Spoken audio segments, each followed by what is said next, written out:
Apa yang saya mau bagikan adalah satu hal yang sangat sederhana sekali. Hari-hari terakhir ini Tuhan mengembalikan saya ke hal-hal yang basic sih sebetulnya, hal-hal yang dasar.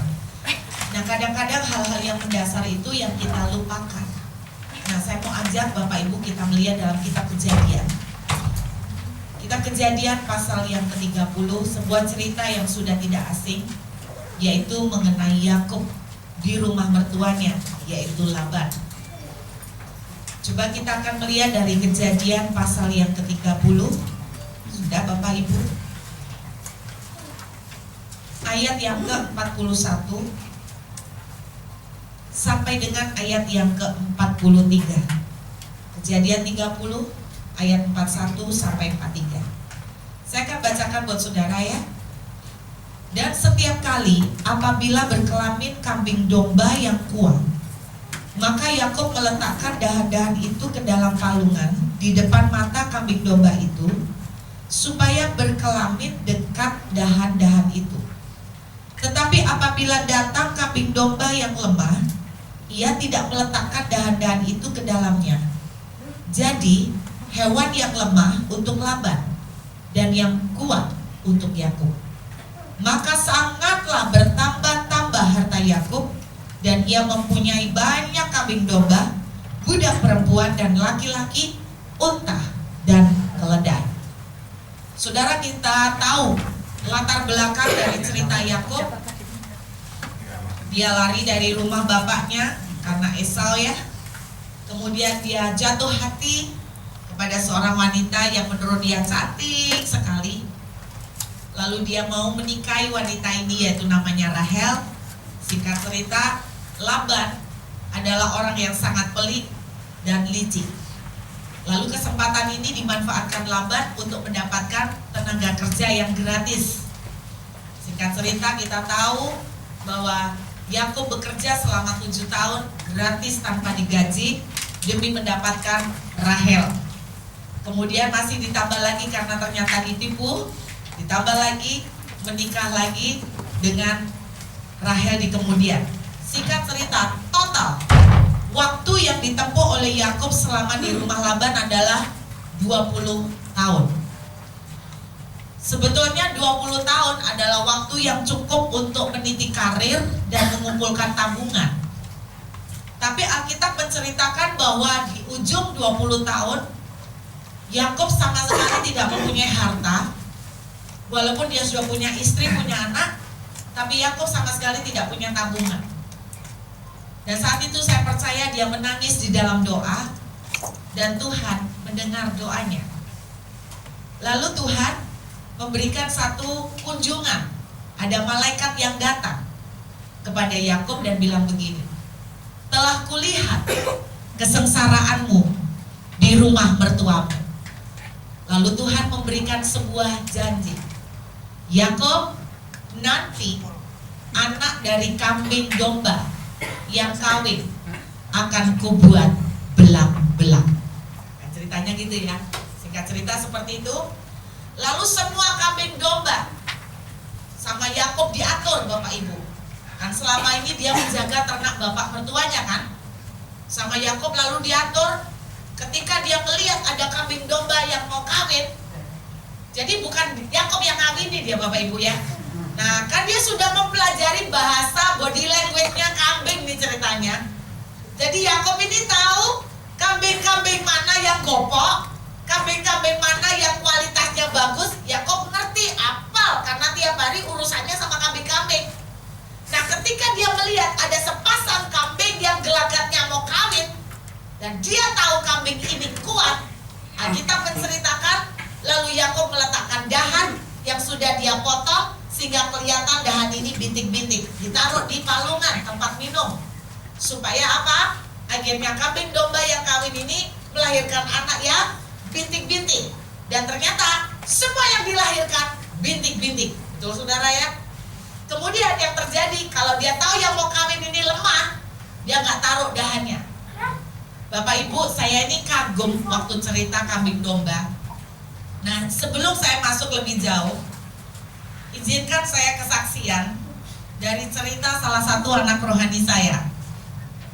Sebetulnya ceritanya ini sederhana sekali, tapi sangat menampar saya pada waktu dia cerita ini. Dia bilang begini Bapak Ibu, kisahnya sederhana sebetulnya.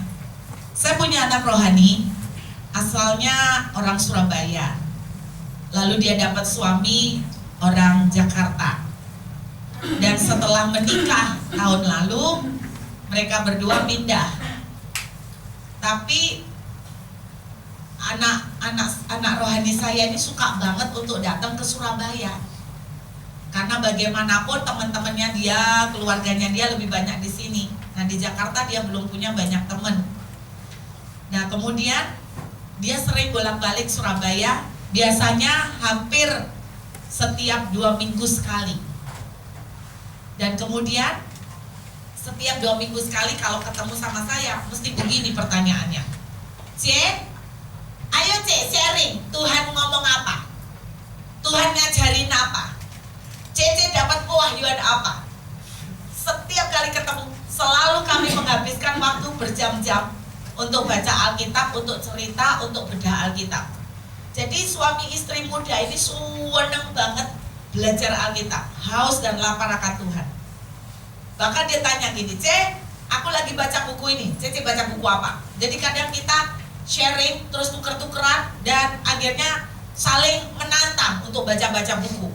Jadi pokoknya anak dua ini haus. Nah, saya mau cerita ada pengalaman kecil nih Bapak Ibu. Jumat yang lalu, dia datang ke Surabaya. Biasanya mereka kalau datang itu Jumat malam, pulangnya Minggu malam.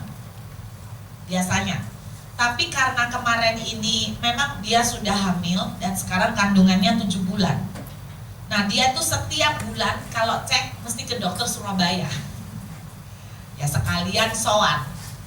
Nah ketika dia kemarin mau ke Surabaya Jumat yang lalu, bukan Jumat yang kemarin ini, 2 minggu yang lalu ya, dia itu tahu-tahu ngomong gini sama Tuhan, Tuhan, aku nih kepengen loh naik kelas bisnis. Mungkin karena hamil gede ya, pengen Tuhan, memang cuma 1 jam, tapi kan lumayan kalau nyaman. Lalu dia menyuruh pegawainya cari tiket kelas bisnis. Harganya semua rata-rata 2 juta lebih. Nah dia ini sayang. Dia mikir gini, waduh, kelas ekonomi 800, kelas bisnis 2 juta. Perjalanan flightnya cuma 1 jam. Rugi. Kalau 4 jam oke lah. Pikirnya dia, selisihnya lumayan banyak, cuma 1 jam kok, emang ya sayang ya. Akhirnya dia tanya, masa tak ada kelas bisnis yang tidak terlalu mahal? Tidak ada Bu, semuanya 2 juta ke atas. Sampai malam, kira-kira jam 1 pagi, dia ini gelisah. Dia ini ngomong sama Tuhan, dia kalau doa manja sekali. Dia ini cuma ngomong, Tuhan, tapi aku ini saya kepingin loh Tuhan naik bisnis kelas. Masa Tuhan tidak ada promo, Tuhan tidak ada yang mustahil loh bagimu. Tahu-tahu dia iseng-iseng buka handphone sekitar jam 1 lebih. Buka, dia ketik patr.com. Nah, keluar promo bisnis kelas 900.000, harga ekonomi 800, kacek 100, sikat. Lo langsung booking. Pas waktunya sampai di metode pembayaran, itu kan mele. Nah dia saking keburunya keliru, sing diklik transfer ATM. Nah transfer ATM kan Anda berarti harus ke mesin ATM toh. Masalahnya itu 1:30 pagi Bu, 1:30 pagi. Lah dia tidak mungkin bangun suaminya, ayo kita ke ATM bayar. Kan itu cuma dikasih waktu 1 jam toh biasanya. Waktu Anda tinggal sekian ya toh untuk bayar. Waduh bingung. Akhirnya dia coba cancel. Nggak mau, sistemnya udah jalan. Pikirnya dia cancel, dia booking ulang gitu loh, nggak bisa. Ya wes akhirnya nunggu sampai selesai, ketiduran. Ya nggak bela nih ngenteni 1 jam lagi ya kan. Pagi-pagi pikirnya dia pasti saya ada lah. nggak mungkin hilang atau habis. Lalu dia suruh pegawai nih, tadi malam aku booking batik.com, kamu booking no, itu 900.000 harganya business class. Pegawai ini disuruh, dan mereka ngomong gini, Bu, tidak ada business class batik air itu 900, semua 2 jutaan. Lo ada, tadi nih lo jam 1:30 pagi, aku udah booking, cuma salah ketik. Nggak ada, Bu. Lo nggak mungkin, masuk cepetnya habis, masuk cepetnya promone stop, berhenti. Nggak ada, Bu, semua 2 juta. Dia penasaran, dia akhirnya telepon nunggu jam kantor, dia telepon kantornya Batik Air, senternya. Pak, saya minta tolong Pak, tadi malam saya beli tiket 900.000 promo business class, tapi saya keliru ketik, jadi saya tidak sempat ke mesin ATM. Saya mau minta tolong Pak, saya mau business class lagi, tak booking. Dicek, Bu, kita beberapa minggu ini tidak pernah ada promo business class loh. Loh, tidak mungkin, tadi malam saya sudah booking, cuma karena salah ketik. Bu, berapa minggu ini tidak ada kelas bisnis dipromokan. Satu-satunya kelas bisnis ya cuma 2 juta sekian. Ibu tidak salah lihat. Loh, salah lihat gimana? Tadi malam saya sudah booking cuma karena salah metode pembayaran. Nah, mungkin itu cuma tampilan aja, Bu, nanti diteruskan sungguhan tidak ada. Loh, tidak mungkin Pak, tadi malam saya tuh sudah booking. Gak ada, Bu, business class tidak ada promo. Beberapa minggu ini kami tidak pernah mengadakan promo. Bu, kalau ada promo saya tidak mungkin, gak tahu, kami update sistem. Gak bisa ngotot, tutup telepon. Yang ngomong mbak suaminya, yang HTR lo ngotot gak ada promo. Tadi malam lo aku udah booking, cuma karena salah. Yang tolong cekan yang batik.com ya, business class, dicek 2 juta. 2 juta non. Aduh, aku tadi malam kok cek bodoh ya. Terus dia penasaran, gak terima, buka handphone nih, batik.com, business class, keluar promo 900.000. Nah, disitulah terletak kebingungannya.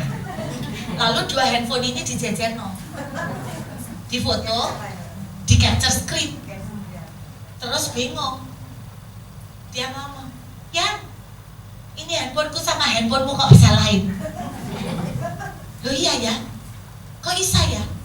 Terus suaminya ngomong, paling keliru handphonemu, Batik Air aja ngotot gak ada promo. Nah ini apa? Business class 900.000.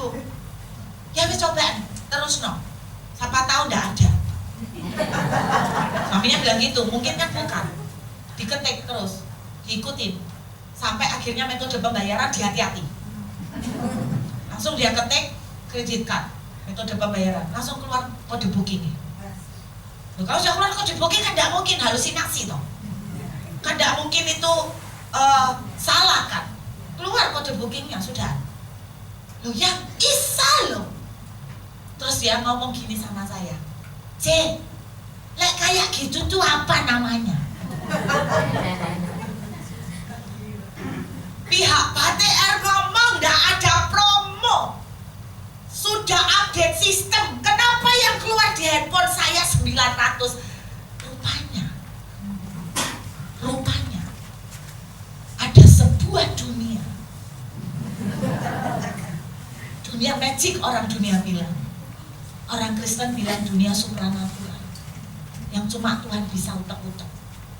Saya tidak tahu biar ceritanya gimana, sistemnya senternya Batik Air ngotot tidak ada 900, tapi ini keluar kode booking. Berarti gini, satu-satunya penjelasan, Tuhan ngehack.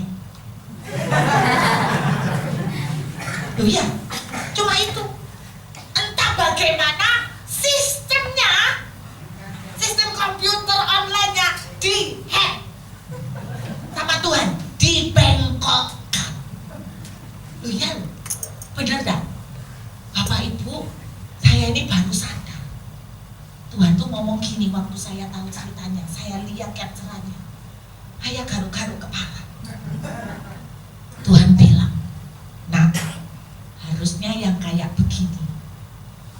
alami anak-anakku tiap hari. Tahu nggak?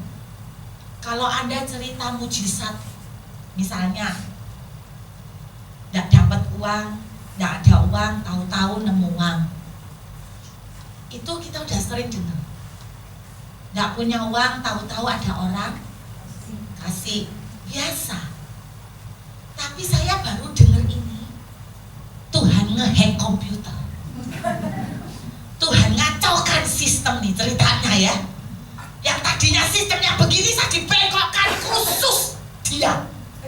Bukan itu loh nih. Tuhan bisa membengkokkan peraturan. Tuhan bisa membengkokkan sistem. Ini yang saya namakan favor. Arti kata favor, kalau saudara terjemahkan perkenanan, izinkan saya pakai terjemahan saya sendiri. Favor adalah perlakuan istimewa kepada seseorang yang tidak terjadi pada orang lain. Itu favor. Handphonenya sama mereknya, sistem app-nya sama. Kenapa yang ini 900.000, yang ini 2 juta? Saya sampai bilang gini, handphonemu kayak ngocici aja. Siapa tahu ada yang aneh memang sama handphone kamu, rada nyeleneh. Saudara, ini yang saya namakan favor. Sebuah dunia supranatural di mana cuma Tuhan sing bisa otak-atik. Saya makin ngerti.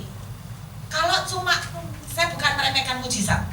Kalau kita tidak punya uang terus dikasih orang uang, itu saya sering dengar. Tapi yang model begini yang saya baru tahu, ternyata Tuhan bisa merubah sistem. Bapak Ibu dengarkan baik-baik, Tuhan bisa merubah sistem. Ini dialami anak rohani saya minggu lalu. Jelas-jelas tiket ekonomi sudah bawa tiket fisik, sudah di airport, sudah masuk pesawat. Tiket ekonomi sampai di pesawat dia diperintahkan duduk di kelas bisnis. Bu, ini ekonomi. Pramugarinya bilang, ini bisnis. Nggak mungkin mau saya bayar ekonomi. Ini bisnis. Nggak bingung tuh ya. Saya nggak tahu siapa yang dibengkokkan di situ. Entah penglihatannya atau apanya. Tapi Tuhan bisa membengkokkan. Ini yang namanya favor. Bapak Ibu dengar, Tuhan mau ini terjadi pada anak-anaknya setiap hari. Apa yang dialami oleh Yakub, ini yang namanya perlakuan istimewa, bengkokkan sistem. Kambing polos dengan kambing polos, menurut medis gak mungkin DNA-nya jadi polkadot, nggak mungkin. Polos sama polos keluarnya dari nggak mungkin. Di dunia peternakan dan medis pun nggak mungkin genetiknya polos keluar polos harusnya. Tapi ini dipikir Tuhan polkadot, bintik-bintik, belang-belang. Loh, berarti ada sesuatu di mana ketika proses kambing ini kawin, Tuhan bengkokkan DNA-nya loh. Betul enggak? Tuhan bengkokkan genetiknya. Bapak Ibu, kalau genetik aja bisa dibengkokkan, soal uang itu udah ada genetik, tak kasih tahu. Uang tuh udah ada genetik. Apakah jauh lebih sulit? Lebih gampang lah. Sistem itu kan sudah terkonek sampai pusat, betul enggak? Tapi kenapa di handphonenya dia beda? Kenapa sistem itu di seputar dia ya beda? Tapi keluarnya tiketnya juga ya diterima itu. Waktu mau bayar ya mereka tahu tuh 900, tapi mungkin mereka gak sempet menyelidik. Gak mungkin toh mereka belani orang 2 tok menyelidik, ya kan? Itu loh yang saya maksud, Tuhan bisa bengkokkan. Dan ini tidak terjadi pada semua orang, tapi pada orang-orang tertentu. Dan saya mau bilang, Tuhan mau buat itu pada kita anak-anaknya. Karena favor itulah, perlakuan istimewa itulah yang akan membuat saudara beda sama orang lain. Contoh perlakuan istimewa lain apanya? Kejadian 26, Ishak menabur di tanah kering. Ishak cuma punya modal benih. Ini saya bayangkan Ishak nabur di tanah kering. Tanggone guyu-guyu delokno. Terus ngomong gini, delok Pak Ishak, rodok gila, stres, gak ada kerjaan, gak mau ngapain sampai wis ketok tanah gue kok ditanemin. Wis mikir apa wong iki? Mungkin rasa-rasa tetangganya. Di Israel, Alkitab menuliskan dalam Kejadian 26, long period of drought, masa kekeringan yang sangat panjang. Ngerti ya? Masa kekeringan yang sangat panjang. Kalau panjang bisa tahunan, sama sekali tidak ada hujan. Alkitab tidak menuliskan waktu Ishak nabur hujan turun, tidak loh. Berarti waktu Ishak nabur hujan tetap belum ada. Ada bayangno ya, bayangno. Yang pernah ke Israel bayangno sing tandus-tandus itu ya. Wah, panasnya gak karuan, rasanya mau bun-bunan mau copot itu kan. Itu bayangno Ishak itu keluar nabur, tonggo-tonggo mendak rasani. Lan Pak Ishak rada edan Pak Ishak. Ora Ishak rada stres ya. Terus nandur. Terus ternyata dalam 1 tahun Alkitab mengatakan tumbuh buahnya yang ditabur Ishak. Tonggonya malah gini, loh, mah cokol mah, tonggone kita cokol mah nandur mah, ayo mah melok nandur. Saya percaya itu terjadi. Cuma kan Alkitab tidak ceritakan sedetail itu. Tonggonya malah melok, anak benih apa mah? Iki mah anak jagung misalnya mungkin. Tanu, ginteni, gak cokol. Mah kok gak cokol ya? Iku Pak Ishak kok tumbuh. Terus istri ini ngomong gini, coba Pak, bijine Pak Ishak iku kawe super Pak. Namanya kita kan kawe telu Pak. Coba minta bijine Pak Ishak. Terus datang, permisi Pak. Ya Pak, kok bisa tumbuh, ini resepnya apa toh Pak? Ada metode pertanian apa? Nggak ada, cuma tak tabur. Bapak nggak pakai apa-apa? Enggak. Saya nyoba kok nggak bisa Pak. Ya nggak tahu. Pak boleh nggak nyoba bijinya Bapak tak tanam di depan rumah saya? Ya nggak apa-apa. Bisa kan pemurah. Kasih toh. Kasih. Dia nanam. Gak cokol. Saya percaya itu yang terjadi. Tuhan memberikan perlakuan istimewa sama Ishak. Itu namanya favor. Apa Bapak Ibu tidak kepengen? Amin. Kalau kita memiliki favor, kita akan masuk dalam perlakuan istimewa, di mana yang impossible pun Tuhan bisa bengkokkan sistem. Tuhan bisa bengkokkan cuaca walaupun sangat kering, Tuhan bilang tumbuh, nurut tanaman tumbuh walaupun kering.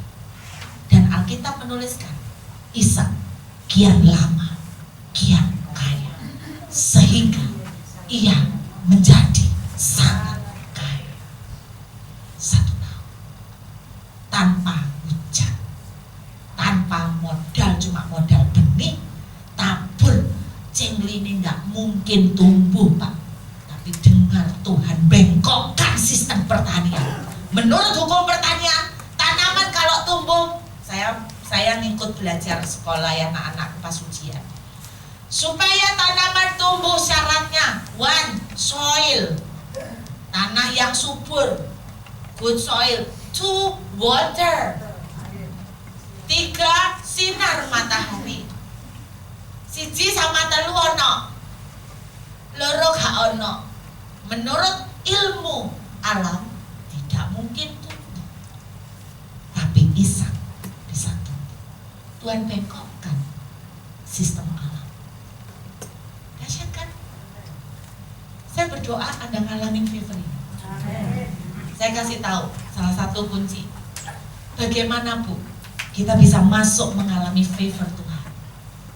Bagaimana Bu kita bisa mengalami favor Tuhan dari hari ke hari?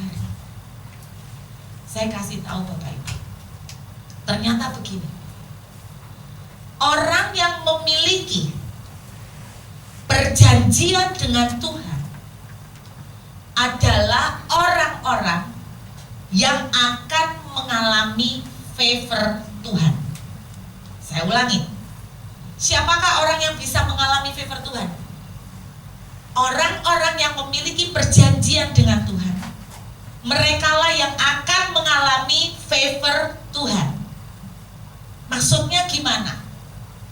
Tuhan bilang begini, apa yang keluar dari mulut Allah tidak akan kembali dengan sia-sia. Jadi ketika Tuhan berjanji pada saudara, Tuhan memberikan sebuah covenant, maka itu memberikan kepada Anda hak untuk masuk dalam perlakuan istimewa. Tuhan pernah janji sama Ishak, aku akan menyertai engkau dan memberkati engkau di tanah kering. Dan karena janji, Tuhan akan mengerjakannya. Memang tanah itu kering, tapi itu ada janji. Dan janji Tuhan, ya dan amin. Banyak jemaat sudah menerima janji Tuhan, tapi lupa. Terutama di saat kita punya masalah, kita lupa dengan janji tersebut. Betul enggak? Gak ileng. Padahal janji Tuhan berapapun lamanya pasti jadi. Saya kasih contoh Bapak Ibu. Salah satu janji Tuhan kepada Daud adalah begini, untuk selama-lamanya keturunanmu akan tetap duduk di tahta di hadapanmu. Jadi Tuhan itu bilang, pokoknya keturunan Daud mesti ada sing duduk di tahta selama-lamanya. Kalau selama-lamanya berarti sampai sekarang. Bapak Ibu mungkin beberapa ada yang tahu, Ratu Elizabeth, mama dari Pangeran Charles, adalah keturunan asli dari Raja Daud. Tuhan bilang, keturunanmu pasti pokok duduk di tahta di hadapanku selama-lamanya. Dan Tuhan nepatin. Sampai hari ini tetap ada keturunan Raja Daud yang duduk di tahta. Siapa? Ratu Elizabeth. Ya, berarti nanti Ratu Elizabeth dia nyambung Pangeran William. Itu semua keturunan asli, garis keturunannya dari Raja Daud. Tuhan itu kalau sudah janji Bapak Ibu pasti ditepati. Nah Tuhan kalau sudah janji, ya, kalau Tuhan sudah janji, apapun yang terjadi, Anda tidak akan pernah dibiarkan. Saya kasih contoh, simple. Anak rohani saya waktu hamil sekarang kan 7 bulan. Waktu 5 bulan hamil, tahu-tahu menemui ada polip di kandungannya sebesar 10 cm kalau nggak salah. Dan apa yang terjadi dari polip, memang katanya tidak mengganggu janin, tapi harus diangkat karena akan sakit, menimbulkan pendarahan. Kan tidak nyaman toh. Jadi dokter menyuruh segera angkat polipnya. Nah dia ngomong sama saya, C, saya tidak mau operasi. Saya tanya, kenapa kamu tidak mau operasi? Mau operasi tidak pakai mempengaruhi janin kok. Tapi kan enak, kamu nyaman dan tidak ada polip yang nyantol. Saya kaget, dia jawab begini, Cece ingat, Cece pernah doakan saya di awal-awal saya hamil. Tidak ingat. Cece doa gini, kehamilanmu sempurna, sehat sempurna, ibu dan anak. Saya jawab, maksud aku ngomong gitu tak? Aku ada rekamannya, Cece tidak percaya. Ternyata dia kalau dapat nubuatan, janji, direkam, ditulis, diprint, dan yang lebih keren, dibingkai. Loh karena tidak semua kan waktu yang pendek kan, ada ada sing lama kan, dan itu kan harus diingat terus. Loh, Anda ingat gak Tuhan ngomong sama Habakuk?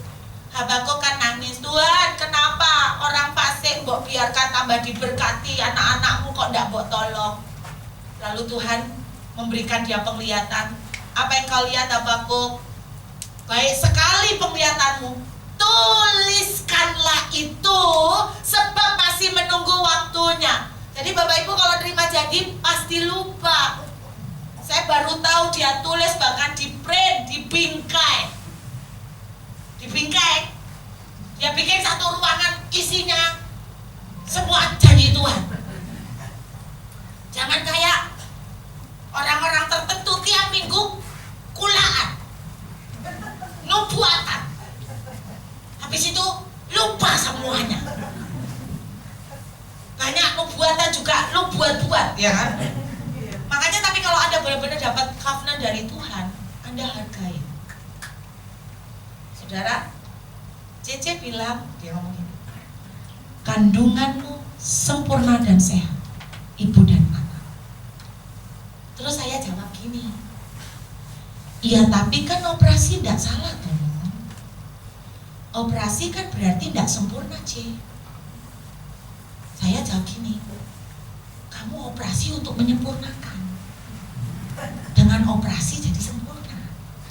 Ini loh, orang kayak ahli Taurat, orang Farisi kan lebih bulat. Terlalu banyak tahu teologi tambah bulat.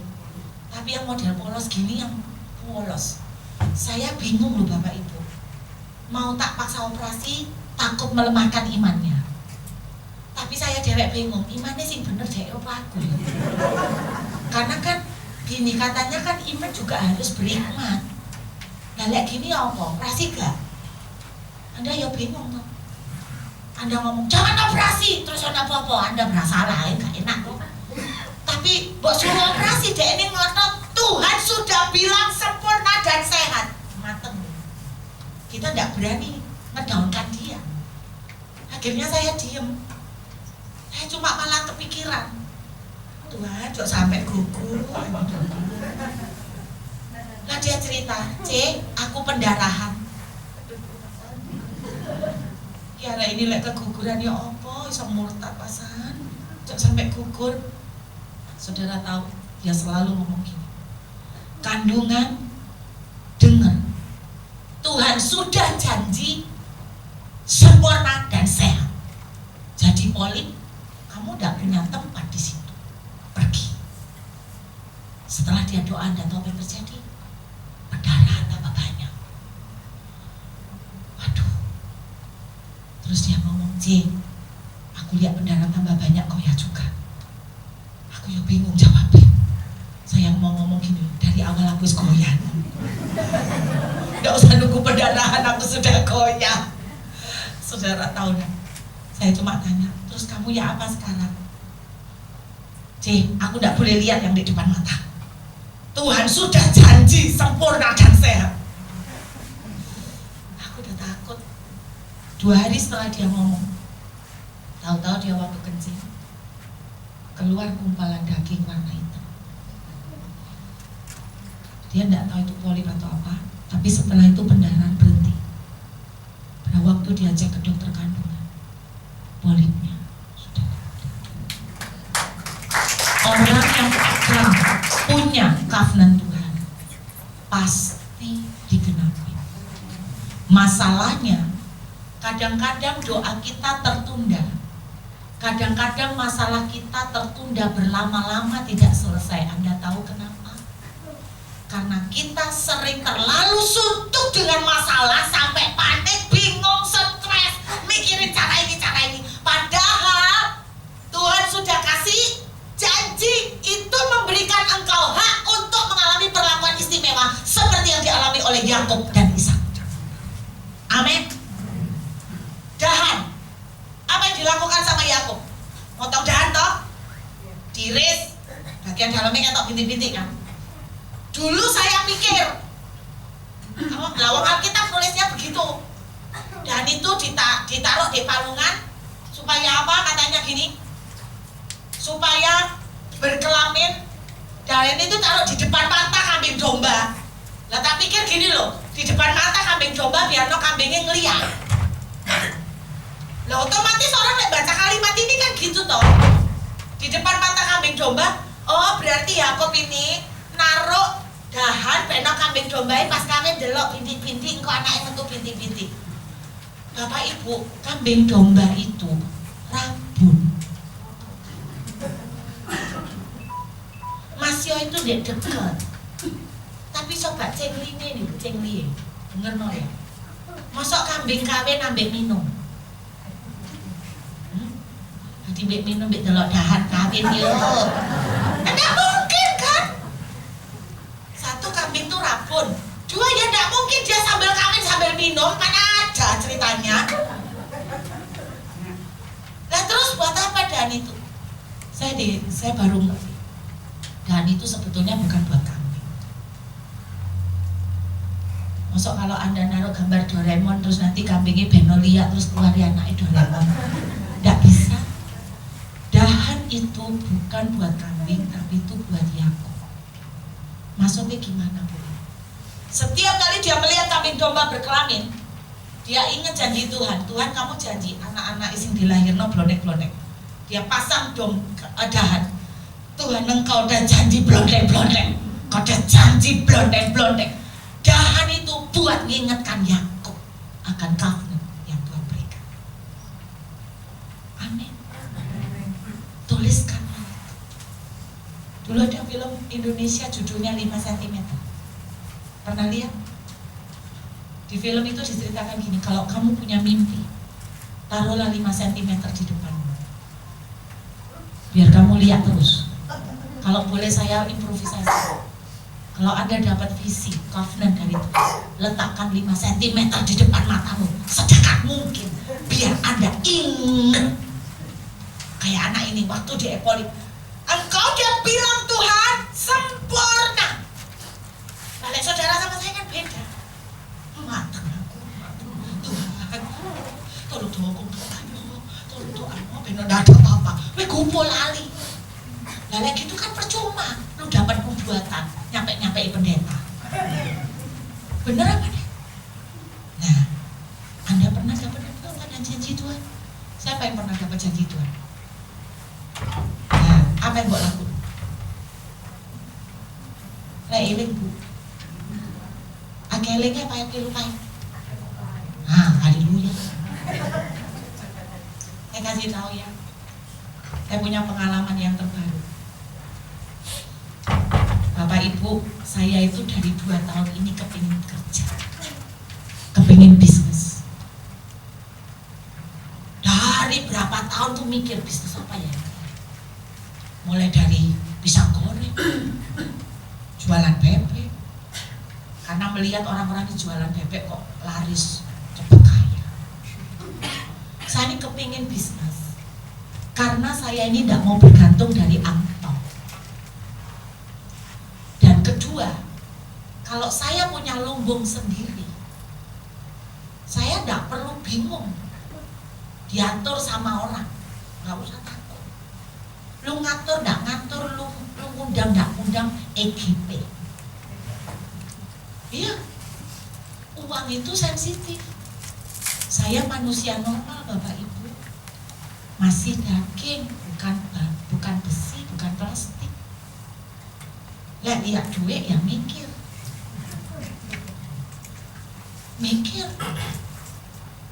Kalau ditawari orang duit yang banyak, suruh doamu mikir. Saya mau kasih tahu, saya kepengen bikin bisnis 2 tahun. Akhirnya saya ketemu bisnis yang mau saya tekuni. Snack. Bukan bikin dewek, ngambil, lempar.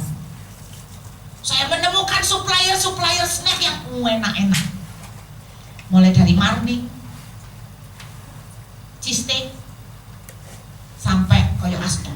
Make potato cracker, make. Wah, tak siap no. Terus telepon-teleponan, nego harga. Kadang-kadang lek mikir gak jadi yo isin. Soalnya pertama gayanya kayak meyakinkan gitu tuh, terus begitu tahu-tahu gak jadi. Sudah, sampai proses bikin nama tak ajuno, dicek, ternyata ada yang sama, nggak boleh. Saya maju nama itu sampai 4 kali 5 kali, mental semua, karena banyak yang mirip. Padahal menurut saya nama yang saya pilih cukup unik. Saya ono sih mirip. Padahal nama itu tak ambil dari singkatan. Saya ono yang mirip, luar biasa. Satu hari seorang hamba Tuhan yang tidak tahu apa yang sedang saya rencanakan, tahu-tahu berdoa, bernubuat buat saya begini, hai hambaku, janganlah memikirkan pekerjaan yang lain di luar melayani aku.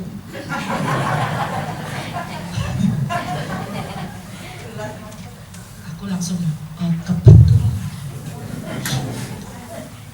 ketepaan, masuk kanan keluar kiri, lagi terus cari kemasan, nyoba nimbangin di oma 300 gram, kemasan 500 gram sapiro, ditonton untuk menghargai, kan sambil nunggu proses nama mental terus. Oke, setelah itu nggak lama ketemu hamba Tuhan lagi. Hai hambaku, dengarkan firman-Ku. Aku memanggil engkau khusus untuk melayani aku. Pekerjaanmu hanya satu, melayani aku dan melayani aku saja. Tidak ada pekerjaan yang lain. Jangan bingung mencari pekerjaan tambahan, anakku. Tidakkah kamu percaya? Aku sanggup menyediakan keperluanmu. Bahkan aku akan membuat lumbung-lumbungmu selalu terisi dan tidak pernah berkurang. 2 kali loh. Dalam hati saya berkata, aku percaya Tuhan, tapi kelamaan. Karena Tuhan kerjanya sering mepet-mepet. Aku dan suka itu. Izinkanlah aku bekerja. Jadi ono lagu itu, biarkanlah ku menyembah, tak ganti. Biarkanlah ku bekerja. Terus kemudian saudara, saya terus proses nama terus, saya sampai putus asa. Kita ini nama apa sih gak ono? Ya apa lek lu tanya ambil petugasnya nama apa sih gak ada? Nah, hampir semua nama yang tak ajuno ada semua katanya mirip-mirip. Pertama saya mengajukan nama Wiki, anak jarene. Tapi tidak persis Wiki apa ngono, Wiki jelly tau apa ngono gak oleh, padha Wiki ini gak oleh. Walaupun punya aku Wiki. Saya ganti woku. Nanti huruf tak ono. Saya ganti hula. Sampai aku lali daftar nama apa saking akeh. Nah itu pusing mikirin itu, cari bentuk kemasan, search di internet kemasan apa ya yang unik, nanti di packaging gimana. Tahu-tahu enggak sampai 2 minggu ada hamba Tuhan berdoa gini, ya enggak tahu saya mau bisnis. Hai hambaku, kuingatkan sekali lagi kepadamu. Nah ini bahaya, kalimatnya sudah berbahaya. Kuingatkan sekali lagi padamu, tidakkah kamu percaya aku mampu memenuhi keperluanmu, bahkan engkau akan kubuat berlimpah-limpah. Tapi jangan pusing dengan duniawi. Aduh keras. Kenapa pikiranmu selalu tertuju kepada hal-hal duniawi? Saya ngomong, masa kerja aku duniawi loh, yang memang kan kerja. Tuhan kan bilang kalau enggak kerja jangan makan. Tapi dengar kata, sekali lagi ku ingatkan. Aku takut banget. Temanku bilang gini, burut, kowe nurut toh. Kamu lek wis di warning keras gitu, kamu ngotot, liaten kerjaanmu nanti tuh kabeh. Lu isa-isa dicak orang. Nah dia ngomong gitu tambah medeni ya. Eleng Yunus sih masuk protikan bener-bener gelap. Langsung nggak berani sejak itu. Nggak berani. Nurut wis. Tak tulis. 2 minggu lalu plafon rumah saya roboh. Karena Karena badai loh, hujan 2-3 minggu lalu. Saya ngomong gini, pulang-pulang pelayanan kesel dari Kudus, lihat kamar ngancur kabeh, plafon roboh di kamar. Oh capek mek malam, berseni nyapu ngepel.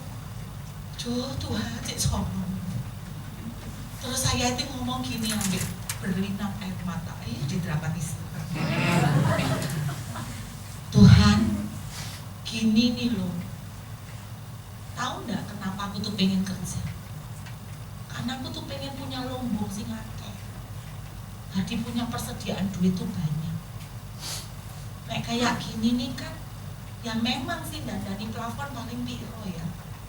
Ya ada. Tapi ya emang loh, nabungin lumayan loh. Piro lama itu nabungin. Terus dikeluar notok mungkin masang plafon. Terus saya ingat, Tuhan, kamu gak boleh aku kerja ya. Ngancam. Coba tiru Bapak. Tuhan, kamu loh yang bilang aku gak boleh kerja. Tuhan, kamu bilang bahwa lumbungku gak akan berkurang. Tak ambil Lisa, tapi kan berkurang. Kamu kan udah bilang, engkau sudah bilang lumbung-lumbungmu gak akan berkurang. Ya apa caranya gak berkurang? Mau ini plafon roboh, berarti kan berkurang. Tuhan, kamu sudah janji loh, gak berkurang. Udah gitu toh, gak pakai doa puasa. 2 hari kemudian saya ditelepon orang yang dimintain nomor telepon. Gak lama langsung ditransfer. Saya tanya sama teman berapa sih biayai dandani plafon. Gak mahal sih, cuma beli kalvalum, gipsum. Ya gak sampai tiaw-tiawan ya. Kan tergantung kilometer ya, terus sampai ongkos tuh kami. Anda tahu saya ditransfer lumayan loh Bapak Ibu, buat susu, buat makan bakso dan nasi mie. Saya kasih tahu nominalnya supaya bisa menjadi kekuatan. Saya ditransferi 120 juta. Saya bilang, Tuhan, kok akeh? Tuhan jawab, gak mau tak? Oh mau. Maksudnya, coba lebih akeh lagi lah ya. Saudara, kalau engkau punya kekayaan, Tuhan sudah pernah bilang, aku gak akan membiarkan kamu meminta-minta. Saat Anda gak punya duit, kamu coba panik cari kamar. Ngapain Bu? Sembahyang. Bilang, Tuhan, engkau pernah berkata, aku gak akan minta-minta. Dan aku mau percaya. Janji memberikan hak untuk masuk favor Tuhan. Punya janji dari Tuhan? Amin. Tuhan bisa bengkokkan sistem. Tuhan bisa membengkokkan DNA. Tuhan bisa membengkokkan genetik. Apalagi cuma soal duit. Amin. Tapi sayang kita terlalu panik dengan masalah. Sampai ketika kita punya masalah isinya nangis, mengeluh, bandingkan orang lain. Tuhan, kenapa orang itu kau jawab, kenapa aku tidak kau jawab. Nah itu kan mesti saya lupa sama janji Tuhan. Sekarang saya berubah. Saya belajar dari anak-anak. Ketika kita ada satu masalah, Anda ingat apa yang Tuhan janjikan? Lali kabeh Bu, kasihan dia. Tapi saya berdoa engkau yang punya janji Tuhan, ya dan kami. Amin. Sampai soal nyawa, saya diberkati seorang hamba Tuhan bercerita. Satu kali anaknya kecelakaan lalu mati. Jam 1 dini hari dia ditelepon sama anaknya yang nomor 1 sambil menangis karena mereka ada di kota lain untuk studi. Papanya dikabarin bahwa adiknya mati. Anak nomor 2-nya namanya Billy. Si ayah nangis. Orang tuh kalau dengar gitu pasti respon pertama nangis. Seperti bumi hancur ya. Gemeter papa dan mamanya. Langsung ambil mobil, langsung ngebut berangkat. Karena jarak ke kota itu beberapa jam. Di tengah perjalanan isinya menangis terus. Dan isinya begini, why Lord? Lord, why this happen? Lord, why? Apa salah saya kok begini? Semua rata-rata begitu. Panik. Bagaimana nanti hidup tanpa Billy? Dia mau mulai bayangkan Billy ini senyumnya paling lucu, suka menghibur papa mamanya, terus Billy mari gitu udah ada. Apa yang akan terjadi, hidup akan berbeda sekali. Yang dibayangkan yang ngeres-ngeres kan? Pasti toh otomatis seperti itu. Kehidupan ke depan apa yang akan terjadi tanpa anak? Tiba-tiba Tuhan ingatkan dia. Bukankah aku pernah punya janji sama kamu mengenai Billy? Dia ingat. Tuhan itu pernah nubuatin anak ini. Anakmu ini akan menjadi hamba Tuhan, pergi berkhotbah ke bangsa-bangsa. Saudara, dia ingat, Tuhan, Engkau sudah pernah janji anakku ini akan pergi ke bangsa-bangsa untuk berkhotbah. Lah ini lo belum pergi ke bangsa-bangsa, sekolah aja belum lulus. Berarti ini belum ayah mati, anakku belum saatnya mati. Billy, bangun nak, belum waktunya mati. Balik nak, balik. Ya sampai ke rumah sakit, suster-suster berlarian. Karena ternyata tuh Billy sudah di ruang mayat, sudah hitam. Udah dikasih tek kaki. Dan ternyata tahu-tahu bangkit. Hidup lagi. Dan hari ini masih hidup melayani Tuhan sebagai pendeta.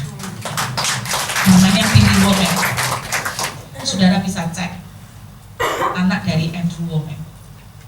Saudara, saya kasih tahu, saya baru ngerti kekuatan covenant. Nah, Bapak Ibu kadang dapat nubuatan. Lalu turun tanya, aku tadi ngomong apa? Dia tak jawab, kan aku ingat.